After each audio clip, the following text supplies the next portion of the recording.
داخل ویدیوی قبلی اگه دیده باشید بهتون گفتم گانای نرو و گانای باف کال آف دیوتی موبایل رو با هم دیگه تست بکنم و ویدیوشو بذارم و شما استفاده بکنید. حالا این بار اومدیم با هم دیگه بریم کال آف دیوتی موبایل گانای نرو و گانای باف رو بریم داخل مپ شیپمنت تست بکنیم و امتحانشون بکنیم. سلام بچه‌ها، چطورید؟ فیکس گیمر هستم. اومدیم با هم دیگه کال آف دیوتی موبایل بازی بکنیم. بنازم آقا اومدیم کال آف دیوتی بازی بکنیم، یه کانتنت اومدیم بازی بکنیم. چند بار گفتم اومدیم بازی بکنیم. آقا حتما خوشتون اومد لایک بکنید، ساب بکنید، کامنت بذارید، انرژی بدید، انرژی‌ها رو بهتر کنید بدون اینکه وقت رو تلف کنیم. بزن برید. خب بچه ها اومدیم گانا رو امتحان بکنیم. گانی که خیلی داخل اسالت الان خیلی خوب شده، گان AK117 بچه ها میگن نروش کردن ولی هنوزم باف این لامصب، یعنی هیچ جوره نمیشه اینو مثلا انداختش بیرون. بذار اتچمنتشو همه اول میذارم براتون، اتچمنتشو همه اول واسهتون میذارم، شما برید وردارید استفاده بکنید و حالش رو ببرید. بریم گانو استفاده بکنیم ببینیم چطوریه. بریم از صحبت یو علی بریم.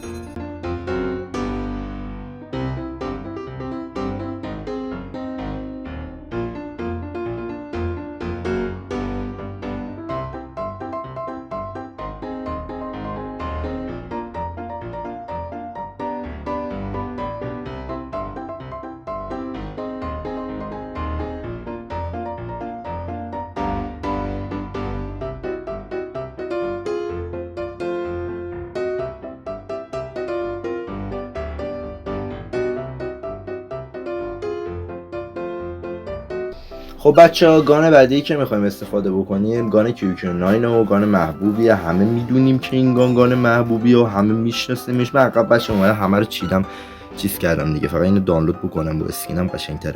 اسکین رو نگاه، ماه بچه ها میایید اتچمنتش چیکار میکنید؟ مازلش رو مونوتیک سوپر استور میذارید، برلش رو RTC میذارید، استاکش رو MIPS ریک استاک میذارید و خشابش رو 45 راند میذارید. ریپ گریپش هم اونی که اول جی داره. من راستیتش اینا نمیتونم، هیچ وقت اینو نتونستم بخونم، نمیدونم چرا. بچه اینی که ورمیدارید موبیلیتی رو میاره پایین ولی عوضش رنج و اکیریسیتون رو میاره بالا. مثلا یارو اسنایپری یا مثلا بخواد از دور خط بگیره و چیز بزنه، شما با QQ9 راحت میتونید از دور راحت بزنید. در اینکه بهتون ثابت هم بشه، من الکی نمیگم، میخوام بیام مپ فایر رنج بذارم. امتحان میکنیم که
گان بعدی که میخوام بهتون معرفی بکنم همتون تعصبید، رو شکی ندارم، داخل اسنایپ هم هست.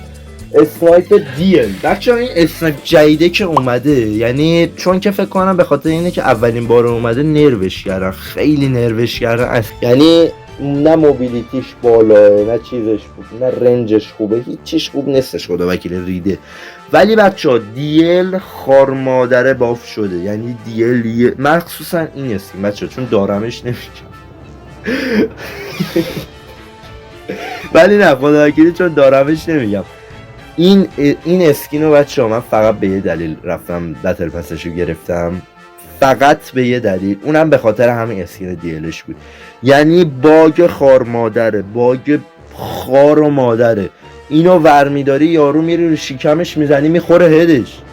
خب بچه ها اتچمنت دیلی هم که میخواید، اتچمنتش یه دونه برای MIP لایت داره، یه دونه استوک OWC داره، یه دونه پرک فست سویچ داره، یه دونه لیزر OWC و یه آندربریل بیپاد بکنم. بیپاد آره دیگه. به نظر من بچه ها برای برای کلا اسنایپا کلا نباید بچه ما خشاب بزنیم. خشاب بذاریم هم موبیلیتیشون کم میشه، هم هیچ فرقی نمیکنه دیگه. تو مثلا یه تیر بزنی به یارو میمیره، همین خشاب نداشته باشه. فرض کن مثلا تو اینو ورداری 4 تا بیشتر مثلا به تیر میده، بیشتر به درد نمیخوره.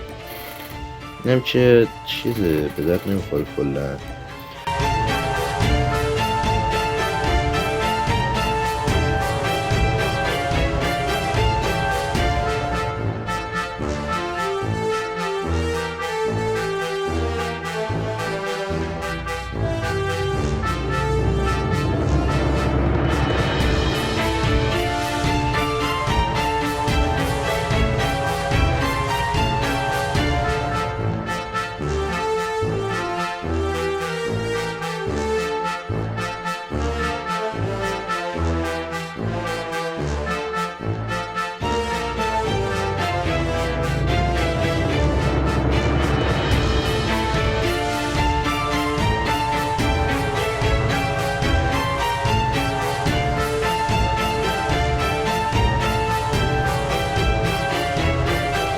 گان بعدی و گان آخری که میخوام بهتون معرفی بکنم بچه ها، گان داخل شاتگان ها هستش که شاتگان کیارم نیست. رکب خود شاتگان کیارم نیست بچه ها، شاتگان بیوای این سیزن خارمادر بافه. بریلو بچه ها میریم داخل اینجا اکسچنج بریلو برمیداریم که بتونیم رنج بالا رو باهاش بزنیم. استاک هم بچه ها میریم نو استاک برمیداریم که بتونیم موبیلیتیشو ببریم بالا و سریعتر این بگیریم. ریپ گریپش هم بچه ها اونی که اولش جی داره طبق معمول که اکیریسی رو ببریم بالا. و داخل اینجا خشاب رو بخوایم عوض بکنیم هیچ وقت بچه ها 500 جی ها رو ناموسم ور ندارید. 500 جی ها بدترینه. یعنی فرض کن یه دونه تیر میزنه و اون یه دونه تیر هم تو مثلا با اسکوپ بزنی میده یه بره دیگه، اصلا خدایی به درد نمیخوره. حتما خشاب همین اکسچنج تو 2 تا تیر بهتون اضافه میکنه، خیلی خوبه. و آخرین چیزی که باید وردارید داخل اینجا پرک اسلایت فلگ جکت. اسلایت فلگ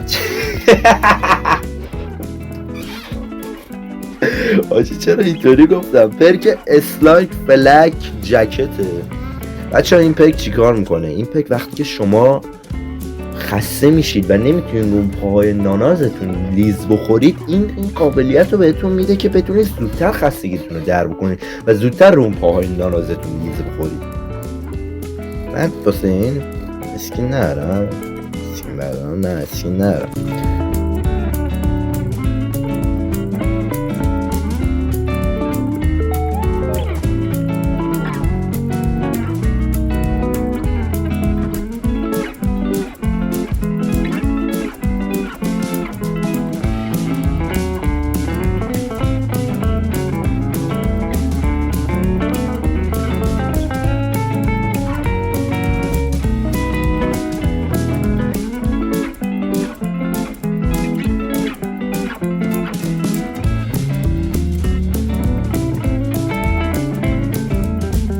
تشویق نکنم، من متعلق به همتونم. به خدا متعلق به همتونم. تشویق تو رو خدا تشویق نکنم.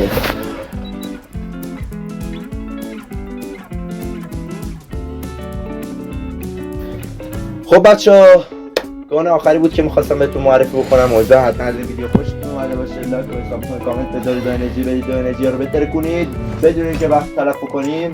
بدون اینکه وقت تلف کنیم. تا ویدیو دیگه با فیکس گیمر. خدا نگهدار.